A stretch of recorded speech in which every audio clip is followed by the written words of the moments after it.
आप सभी का आज इस साइंस क्विज कौन बनेगा सर सीवी रमन में हार्दिक स्वागत है। हमारे बगल में टीम ए और टीम बी बैठी है, इस तरफ टीम सी और टीम डी बैठी है। सर सीवी रमन का भौतिक विज्ञान के क्षेत्र में एक अहम योगदान है।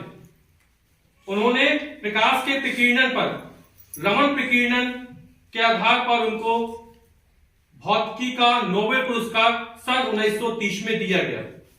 आज हम उन्हीं के सम्मान में इस प्रतियोगिता का आयोजन कर रहे हैं और इस प्रतियोगिता का नाम है कौन बनेगा सर सीवी रमन।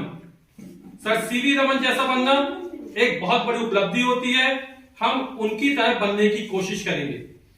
मेरा नाम चंद्रित देवी है और मैं बड़ी होकर डॉक्टर बनना चाहती हूँ। Very good. Team B. मेरा नाम कुलदीप है, मैं बड़ा होकर के डॉक्टर बनना चाहता हूँ। Very good. टीम सी। मेरा नाम अनिश कुमार है, मैं बड़ा होकर अध्यापक बनना चाहता हूँ। Very good. Team D. मेरा नाम धनी राम है, बड़ा होकर आईपीएस ऑफिसर बनना चाहता हूँ। Very good. इन चारों टीम के जोरदार ताली बजा दो।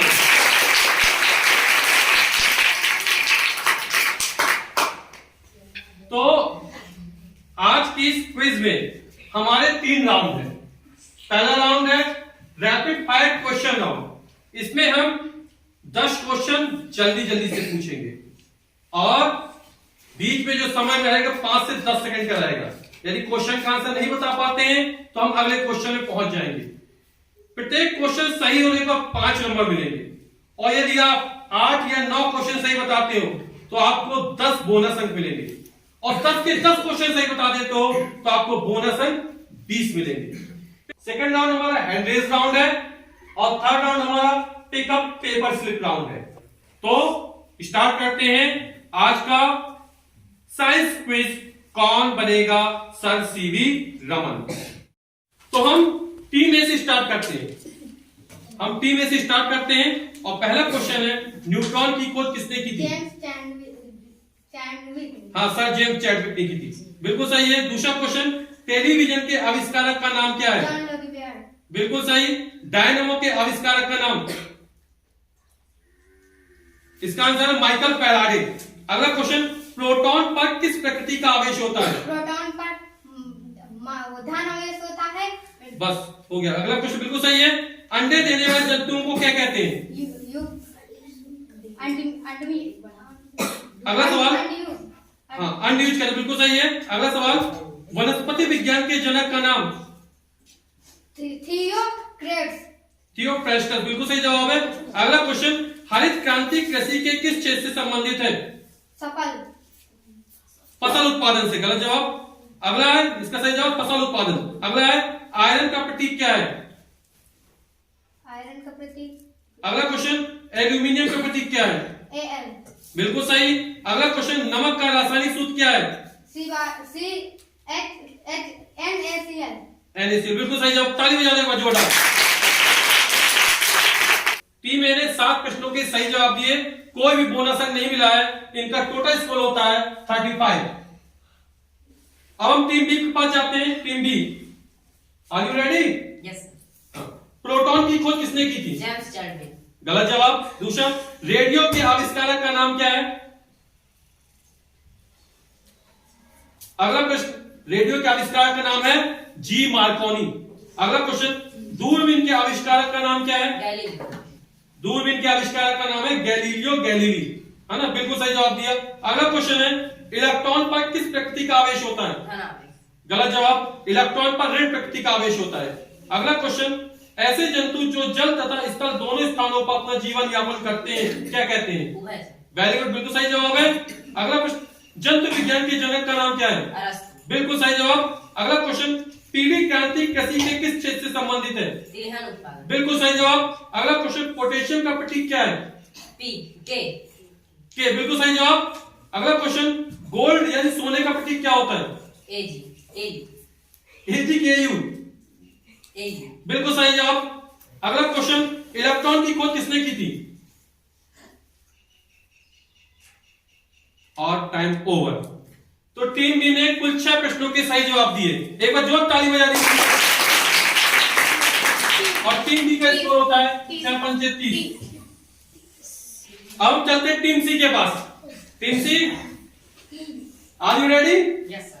बिल्कुल, बच्चे बिल्कुल तैयार है, जोश से भरे हुए। पहला क्वेश्चन, विद्युत बल्ब के आविष्कारक का नाम? Thomas Edison. बिल्कुल सही जवाब, थॉमस अल्वा एडिसन। दूसरा क्वेश्चन, लोगों से रक्षा हेतु वैक्सीन के आविष्कारक का नाम? Edward Jenner. बिल्कुल सही जवाब। अगला क्वेश्चन, न्यूट्रॉन पर किस प्रकृति का आवेश होता है? कोई आवेश नहीं। उदासीन। बिल्कुल सही जवाब है। अगला क्वेश्चन, बच्चे देने वाले जंतुओं को क्या कहते हैं? अनड्यूज। गलत जवाब, जरायुज कहते हैं। जो जंतु सीधे बच्चे देते हैं ऐसे जंतुओं को हम जरायुज कहते हैं। अगला क्वेश्चन, वर्गीकरण का जनक किस वैज्ञानिक को कहा जाता है? कैरोलिस लीनियस, इसका सही जवाब है। अगला क्वेश्चन, भूरी क्रांति कृषि के किस क्षेत्र से संबंधित है? उर्वरक उत्पादन। बिल्कुल सही जवाब। अगला क्वेश्चन, रेशम प्राप्त करने के लिए रेशम कीटों के पालन का विज्ञान को क्या कहते हैं? सेरिकल्चर। बिल्कुल सही जवाब। कॉपर का प्रतीक क्या है? सीयू। बिल्कुल सही जवाब। पाले का प्रतीक क्या है? एचजी। बिल्कुल सही जवाब। अगला क्वेश्चन, गंधक अम्ल या सल्फ्यूरिक अम्ल का रासायनिक सूत्र क्या है? H2SO4। बिल्कुल सही जवाब। ताली बजा दें। तो टीम सी ने 8 प्रश्नों के सही जवाब दिए हैं और इनको 10 पॉइंट बोनस में मिलते हैं।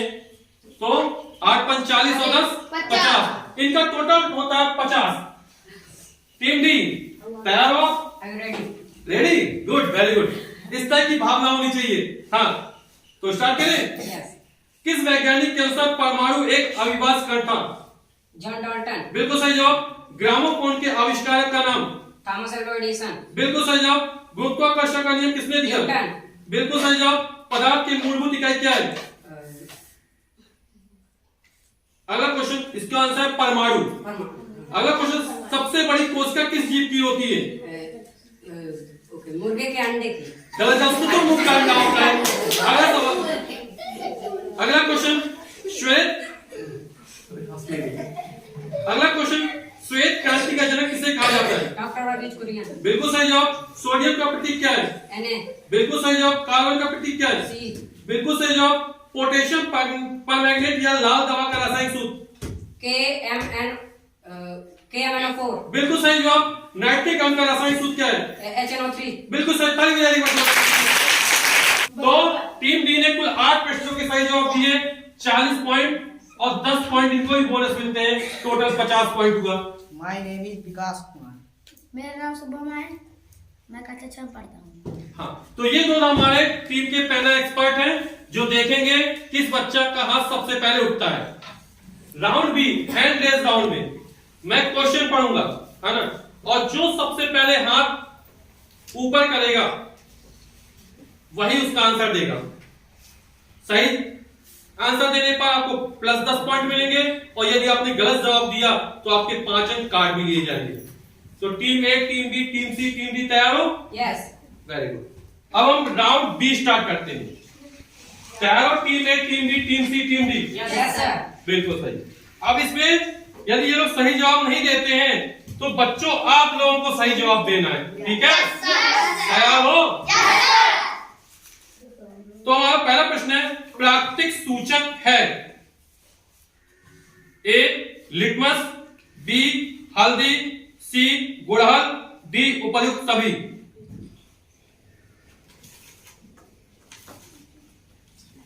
किसी को आंसर नहीं पता है?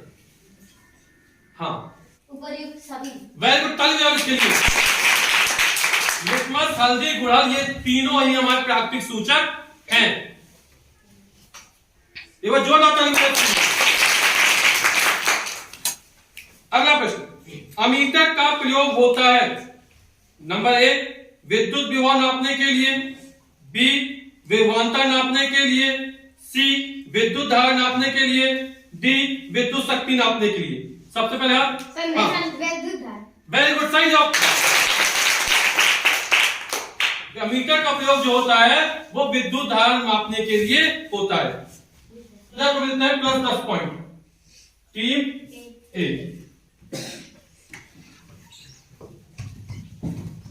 अगला प्रश्न, लाइकेन में होते हैं? ए कवक तथा जीवाणु, बी जीवाणु तथा शैवाल, सी कवक तथा शैवाल और डी कवक तथा विषाणु। धनिराम ने कवक तथा शैवाल। बिल्कुल सही जवाब। ताली बजाइए। जो लाइकेन होते वो सहजीवन होता है। इसमें शैवाल और कवक दोनों भाग लेते हैं और इसमें दोनों को फायदा होता है, दोनों एक साथ जीवन यापन करते हैं। तो बिल्कुल सही जवाब दिया कि लाइकेन जो होता है वो शैवाल और कवक का सहजीवन होता है। तो यहां पर टीम डी को मिलते हैं +10 पॉइंट। अगला प्रश्न, मांसाहारी पौधे किस रासायनिक तत्व की पूर्ति के लिए कीड़े खाते हैं? ए कार्बोहाइड्रेट, बी वसा, C nitrogen, D oxygen. Kuldeep. हाँ कुलदीप, नाइट्रोजन। बिल्कुल सही जवाब। मांसाहारी पौधे जो होते हैं वो नाइट्रोजन की कमी को पूरा करने के लिए कीड़ों का भक्षण करते हैं। ड्रोसेरा, कलशपादप, वीनस फ्लाईट्रैप, ये क्या कीट भक्षी पौधे हैं जो नाइट्रोजन की कमी को पूरा करने के लिए कीटों को खाते हैं। तो यहां पर टीम बी को मिलते हैं 10 पॉइंट। अगला प्रश्न, सोडियम का परमाणु क्रमांक 11 तथा द्रव्यमान अंक 23 है, उसके नाभिक में न्यूट्रॉनों की संख्या होगी? ए 11, सी 34, बी 23, डी 12। धनीराम 12। हाँ कैसे निकाला? बिल्कुल सही जवाब, ताली बजाओ पहले इसके लिए। 11 घटा दिया। हाँ बिल्कुल, जो द्रव्यमान संख्या होती है बराबर होता है प्रोटॉनों की संख्या प्लस न्यूट्रॉनों की संख्या। तो परमाणु क्रमांक बराबर होता है प्रोटॉनों की संख्या। तो 11 हमारी प्रोटॉनों की संख्या हो गई, 23 में जब 11 घटा देंगे तो न्यूट्रॉनों की संख्या निकल आती है और वो 12 है। तो धनीराम ने बिल्कुल सही जवाब दिया और इसलिए टीम डी को मिलते हैं +10 पॉइंट। अगला प्रश्न, सूर्य से पृथ्वी तक ऊष्मा का संचरण किस विधि द्वारा होता है? ए संलयन विधि, बी विकिरण विधि, सी विखंडन विधि, डी समान विधि। हाँ संध्या, बिल्कुल सही जवाब दिया। हमारे जो ऊष्मा संचरण की 3 विधियां होती, चालन, संवहन और विकिरण। चालन विधि में ऊष्मा ठोस में प्रवाहित होती है, उस पर चल कर जाती है, और विकिरण विधि में जो होती है ऊष्मा सूर्य से पृथ्वी तक आती, कहीं माध्यम है कहीं माध्यम नहीं है, तो उसमें माध्यम की आवश्यकता नहीं पड़ती है। तो बिल्कुल सही जवाब दिया कि सूर्य से पृथ्वी तक जो ऊष्मा आती है वो विकिरण विधि की सहायता से आती है। तो टीम ए को मिलते हैं 10 पॉइंट प्लस में। अगला प्रश्न, जल का घनत्व किस ताप पर अधिकतम होता है? हाँ धनीराम उत्तर 4 डिग्री सेल्सियस। बिल्कुल सही ऑप्शन बताएं। 4 डिग्री सेल्सियस का जल का घनत्व अधिकतम होता है। ऑप्शन 3 बता देता हूं क्वेश्चन की पूर्ति के लिए। ए था 0 degree Celsius, B 4 degree Celsius, C -4 degree Celsius और डी 100 डिग्री सेल्सियस। तो सही जवाब था हमारा 4 डिग्री सेल्सियस। टीम डी को मिलते हैं +10 पॉइंट। अगला प्रश्न, विटामिन सी किस फल में सबसे अधिक पाया जाता है? ये ऑप्शन ही नहीं बताया मैंने। हाँ, ए आंवला, बी आम, सी नींबू, डी संतरा। आंवला। बिल्कुल सही जवाब, ताली बजाओ इसके लिए। विटामिन सी जो होता है वो आंवले में सबसे ज्यादा या सबसे अधिक मात्रा में पाया जाता है। तो टीम डी को मिलते हैं +10। अगला प्रश्न, सभी बच्चे बहुत अच्छा कर रहे हैं और टीम सी को थोड़ी और अपनी जरूरत है। हाँ लगे रहो। अगला प्रश्न, गुब्बारों में हाइड्रोजन की अपेक्षा हीलियम भरना अधिक उपयोगी माना जाता है क्योंकि? ए यह सस्ती होती है, बी कम भारी होती है, सी उड़ान क्षमता अधिक होती है, डी यह हवा के साथ मिलकर विस्फोटक मिश्रण नहीं बनाती है। हाँ चौथा नंबर है। क्या है ऑप्शन? यह हवा के साथ मिलकर विस्फोटक मिश्रण नहीं बनाती। बिल्कुल सही जवाब है।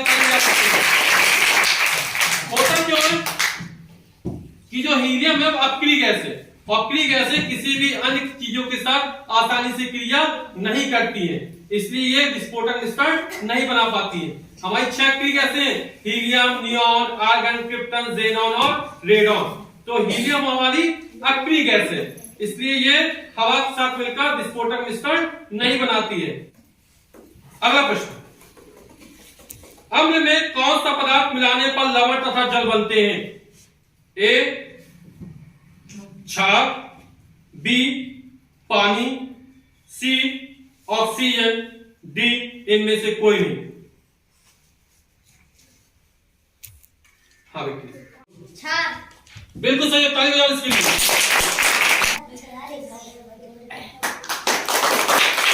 अम्ल में कौन सा पदार्थ मिलाने पर लवण तथा जल बनते हैं? तो अम्ल में जो क्षार मिलाया जाता है। अम्ल तथा क्षार की उदासीनीकरण क्रिया के फलस्वरूप लवण तथा जल का निर्माण होता है। तो जब HCl में NaOH सोडियम हाइड्रोक्साइड मिलाते हैं तब वहां नमक का निर्माण होता है और जल बनता है। तो HCl plus NaOH is equal to NaCl plus H2O। तो अम्ल तथा क्षार की उदासीनीकरण क्रिया के फलस्वरूप लवण तथा जल का निर्माण होता है। तो अम्ल में क्या मिलाने पर लवण तथा जल बनते हैं? उत्तर में क्षार। अगला प्रश्न, निम्नलिखित में से किस अवस्था में पदार्थ का आकार अनिश्चित होता है? ए ठोस, बी द्रव, सी गैस, डी द्रव तथा गैस दोनों। अवनीश, द्रव पदार्थ। गलत जवाब। हाँ ऑडियंस, हाँ अमीर, गलत जवाब। द्रव तथा गैस दोनों में, है ना, क्योंकि क्वेश्चन था निम्नलिखित में से किस अवस्था में पदार्थ का आकार अनिश्चित होता है? तो द्रव का भी आकार अनिश्चित होता है और गैस का भी आकार अनिश्चित होता है। तो द्रव तथा गैस दोनों के आकार अनिश्चित होते हैं। ये जिस बर्तन में रखी जाती है उसी की आकृति ले लेती है। पानी को गिलास में डालो, गिलास जैसा हो जाता है, थाली में डालो, थाली जैसा हो जाता है। वही यह गैस का है कि सभी जगह स्थान घेर लेती है। तो द्रव तथा गैस दोनों की आकृति अनिश्चित होती है। तो इसका ऑप्शन डी सही था, द्रव तथा गैस दोनों। -5। अगला प्रश्न, अंतरराष्ट्रीय मात्रक प्रणाली के अनुसार मूल मात्रकों की संख्या होती है? ए 7, बी 6, सी 5, डी 2। किसने? हाँ धनी का उत्तर बिल्कुल सही जवाब दिया, ताली बजाओ। जो हमारी अंतरराष्ट्रीय मात्रक प्रणाली के अनुसार हमारे 7 मूल राशियां होती हैं: लंबाई, द्रव्यमान, समय, ताप, वैद्युत धारा, ज्योति तीव्रता और पदार्थ की मात्रा। तो इसी तरह के 7 मूल मात्रक होते हैं। तो यहाँ पर अंतरराष्ट्रीय मात्रक प्रणाली के अनुसार मूल मात्रकों की संख्या कितनी है? तो वो 7 है। और यहाँ पर 3 बी को फिर +10 पॉइंट मिलते हैं। अब हमारे पास केवल 3 प्रश्न रह गए हैं और राउंड समाप्त होने वाला है। तेजी से लाओ और अपने नंबर को बढ़ाओ। अगला क्वेश्चन, ऐसा पद्धति में आवृत्ति का मात्रक है? सबसे पहले किसने हाथ ऊपर किया? हाँ गलत जवाब। हाँ आवृत्ति का मात्रक बिल्कुल सही, ताली बजाओ। मैं पूरा क्वेश्चन पढ़ के सुना देता हूं। ऐसा ही पद्धति में आवृत्ति का मात्रक है: ए था सेकंड, बी हर्ट्ज, सी किलोग्राम और डी मीटर। तो इसमें बी ऑप्शन सही था, हर्ट्ज। ऐसा ही पद्धति में आवृत्ति का मात्रक हर्ट्ज था। तो यहां पर ए के -5 और बी के +10। अगला प्रश्न, सोडियम का लैटिन नाम क्या है? ए नेट्रियम, बी कैलियम, सी सोट्रियम, डी इनमें से कोई नहीं। कुलदीप नेट्रियम। बिल्कुल सही, ताली बजाओ। इसीलिए सोडियम का प्रतीक Na है, लैटिन नाम नेट्रियम के आधार पर। तो टीम बी को मिलता है +10 पॉइंट। और यह है राउंड बी का लास्ट क्वेश्चन। अंग्रेजी वर्णमाला के कितने अक्षरों के समतल दर्पण में बने प्रतिबिंबों में पार्श्व परावर्तन प्रतीत नहीं होता है? ए 8, बी 9, सी 10, डी 11। बिल्कुल सही, ताली बजाओ। पार्श्व परावर्तन वह होता है जब समतल दर्पण के सामने अपना दायां हाथ ले जाते हैं तो वहां से बायां हाथ नजर आता है। तो अंग्रेजी के जो कैपिटल लेटर्स हैं, जैसे ए हुआ, एच हुआ, आई हुआ, एम हुआ, ओ हुआ, W हुआ, T हुआ, V हुआ, Y हुआ, इस टाइप कुल 11 अक्षर हैं जिनका पार्श्व परावर्तन नहीं होता है। तो बिल्कुल सही जवाब था, प्लस 10 और लिख देते हैं। तो अब स्कोर देखते हैं कि इस बार कितने आए। टीम ए ने 10, 20, 30, 40, 5 कम 35 टोटल नंबर प्राप्त किए इस वाले राउंड में। 10, 20, 30 टीम बी ने 30 नंबर प्राप्त किए इस वाले राउंड में। टीम सी ने -5 प्राप्त किए इस वाले राउंड में। और टीम डी 10, 20, 30, 40, 50 पॉइंट हासिल किए।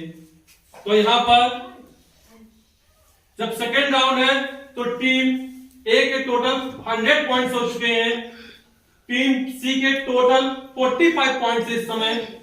टीम बी के टोटल 60 पॉइंट है और टीम ए के टोटल 70 पॉइंट है। तो यहां पर टीम डी सबसे आगे है, टीम ए उसके पीछे है, फिर टीम बी है और फिर टीम सी है। जो तीसरा round of pickup paper slip है, इसमें पेपर स्लिप है ना, और टीम ए के पास से चलेंगे, पेपर स्लिप निकालेंगे और क्वेश्चन को पढ़ेंगे। यदि सही जवाब दे दिया तो प्लस 20 पॉइंट मिलेगी, और यदि जवाब नहीं आता है तो इसमें माइनस बाकी नहीं है, वो अगले वाली टीम के पास पहुंच जाएगा क्वेश्चन, और वहां पर प्लस 5 पॉइंट्स मौजूद है, 25 पॉइंट्स का क्वेश्चन हो जाएगा। फिर टीम सी के पास जाएगा, फिर टीम डी के पास जाएगा। यदि टीम ए ने जवाब दिया तो टीम बी दूसरी पर्ची निकालेगी, और यदि 4 लोग आंसर नहीं दे पाए तो फिर इसका जवाब आप लोग देंगे। तो हम राउंड स्टार्ट करते हैं पिकअप पेपर स्लिप। अब स्टार्ट करते हैं।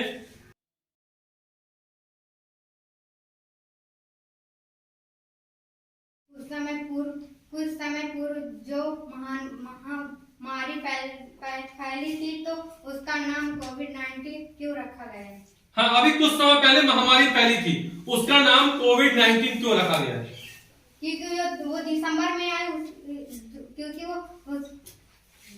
हाँ बताओ आराम से। हाँ, क्योंकि वो दिसंबर में आए, 2019 में आए। हाँ, तो डी हो गया, 19 हो गया, और वायरस है, बी से वायरस हो गया, कोविड हो गया, कोरोना, सीओ से कोरोना हो गया। बिल्कुल सही जवाब, इनको मिले प्लस 20 पॉइंट। कोविड, सीओ से बना कोरोना, बी से बना वायरस, आई से बना आइडेंटिफाइड किया गया, डी दिसंबर में इसको देखा गया, और कब? 2019 को। इसका नाम है कोविड-19। सीओ से कोरोना, बी से वायरस, आई से आइडेंटिफाइड किया गया, डी से दिसंबर और 2019। तो यहां पर मिलते हैं प्लस 20 पॉइंट टीम ए को।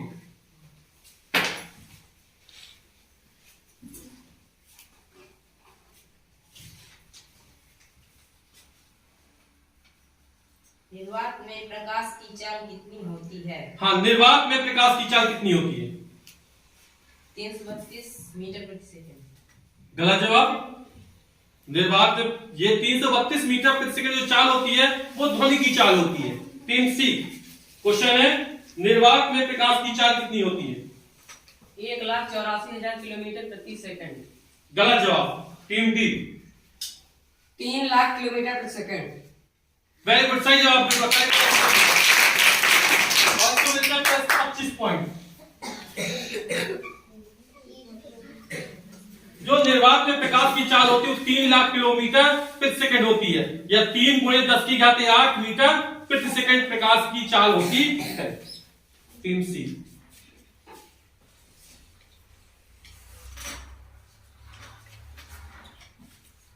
इलेक्ट्रॉन तथा प्रोटॉन पर किस प्रकृति का तथा कितना आवेश होता है? इलेक्ट्रॉन पर ऋण आवेश और प्रोटॉन पर धन आवेश, और इलेक्ट्रॉन पर 1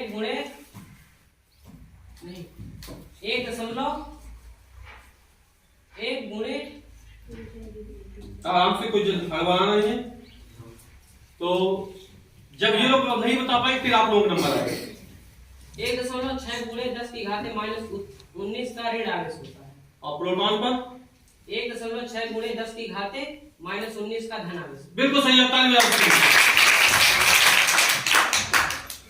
इलेक्ट्रॉन पर 1.6 × 10⁻⁻19 कूलाम का ऋण आवेश होता है। और कैसा होता है ऋण आवेशित कर रही है, और प्रोटॉन पर 1.6 गुणित 10 की घात में -19 का धन आवेश होता है, और प्रोटॉन हमारा कैसा धनावेशित कण है, तो बिल्कुल सही जवाब दिया। और टीम सी को मिलते हैं +20 पॉइंट।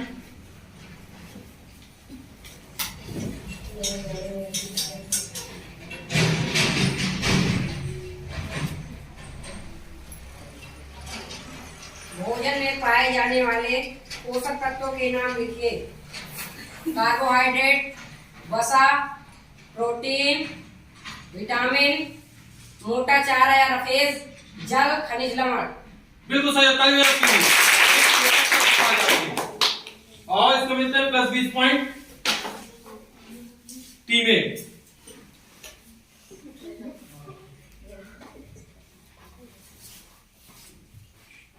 चार्ज किसे कहते हैं, इसका मात्रक क्या होगा? चाल किसे कहते हैं, इसका मात्रक क्या होगा?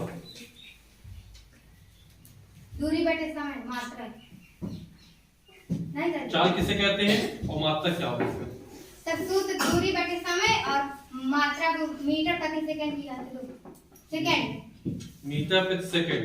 आधा जवाब है, आधा जवाब परिभाषा। दूरी दूरी दूरी बटे समय। अब वो तो चाल बड़ा दूरी बटे समय हो गया, और इसका मात्रक को मीटर प्रति सेकंड। चाल कहते किसे हैं?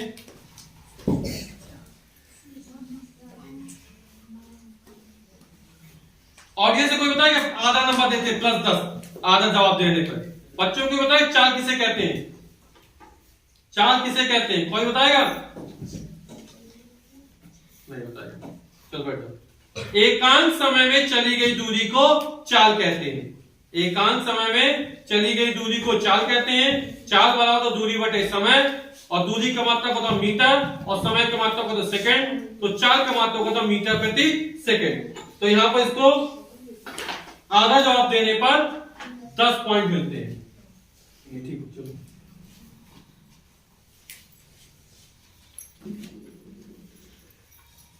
सेल्सियस ताप और फ़ारेनहाइट ताप के संबंध का सूत्र क्या है?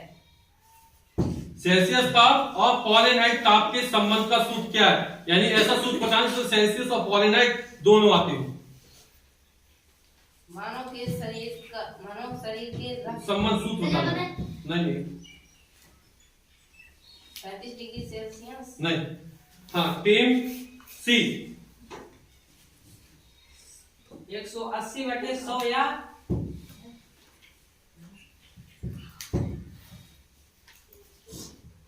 80/9। पूरा सही नहीं, मतलब C/100 या -32/180।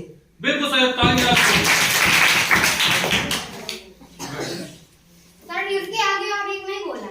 हाँ, C/5 बराबर F वो काट दिया गया उसको। या वो काट के निकाला गया है ना, तो वही बोल सकता था क्या? सीमेंस। हाँ, यहाँ पे क्या है, सेल्सियस में 100 तक लिए गए है ना, 0 से 100 तक, तो 100 में विभाजित है। और फ़ारेनहाइट 32 से स्टार्ट होकर 212 तक जाता है, कुल 180 भाग में विभाजित है। जो 0 होता है सेल्सियस पैमाने पे होता है, फ़ारेनहाइट पैमाने पे वो 32 डिग्री फ़ारेनहाइट होता है। और जो 100 डिग्री सेल्सियस पहुंचता है वहां पर 212 होता है।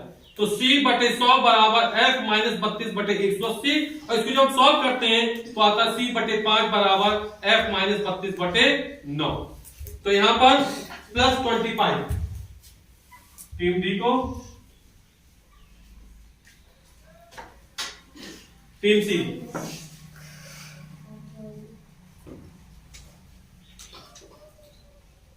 मिश्रण के गुण बताइए। 2 या 2 से अधिक तत्वों जब 2 या 2 से अधिक तत्वों को अनिश्चित अनुपात में मिलाया जाता है तब मिश्रण बनता है। इसकी विशेषता बताइए। ये अनिश्चित अनुपात में मिलाया जाता है। बिल्कुल सही है।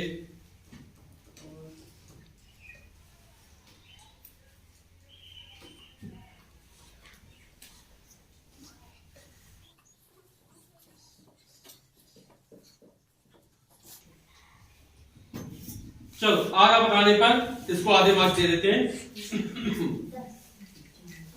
मिश्रण में जो घटक होते हैं उसमें अवयवी घटकों को हम अलग अलग कर सकते हैं। जो मिलाए जाते हैं घटक वो किसी भी अनुपात में क्या होते हैं, मिलाए जा सकते हैं। जैसे दाल चावल में है ना, तो इसमें दाल और चावल को अलग अलग किया जा सकता है, इसमें घटकों को अलग अलग निकाला जा सकता है, छांटा जा सकता है। तो मिश्रण में जो घटक होते हैं किसी अनुपात में उपस्थित रहते हैं और इनसे अवयवी पदार्थों को अलग अलग किया जा सकता है ना। तो यहां पर +10। अंतिम प्रश्न और अंतिम पर्ची।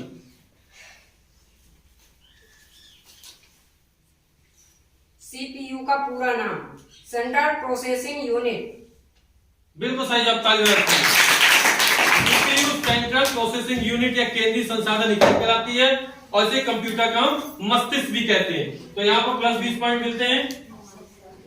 अब टोटल यहाँ पे कितना होता है? टीम ए 35, 35, 70 और 30, यहाँ पे टोटल हुआ 100। एक बार टीम ए के लिए जोरदार ताली बजा दो। टीम बी 30, 30, 60, टोटल पॉइंट हुए 60, ताली बजा दो। टीम सी के पॉइंट हो 40, 10, 50, 50 में 5 गए 45 और 45 और 30 75। तो टीम सी के टोटल पॉइंट हुए 75, ताली बजाओ। और टीम डी के हुए 40, 10, 50, 50, 100, 25, 25, 50, 20, 70, 20, 90, टोटल 190 पॉइंट हुए। एक बार जोरदार ताली। तो यहाँ पर आज सभी बच्चों ने टीम ए, टीम बी, टीम सी, टीम डी ने बहुत अच्छा खेला और आज धनतेरस के त्योहार पे इन लोगों को कुछ गिफ्ट भी मिलेगी, है ना। तो टीम ए के लिए टीम ए जोरदार ताली बजाओ।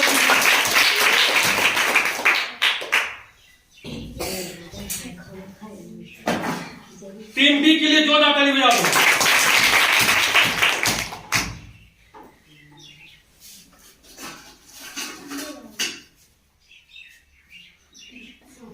टीम सी के लिए जोरदार ताली बजाओ।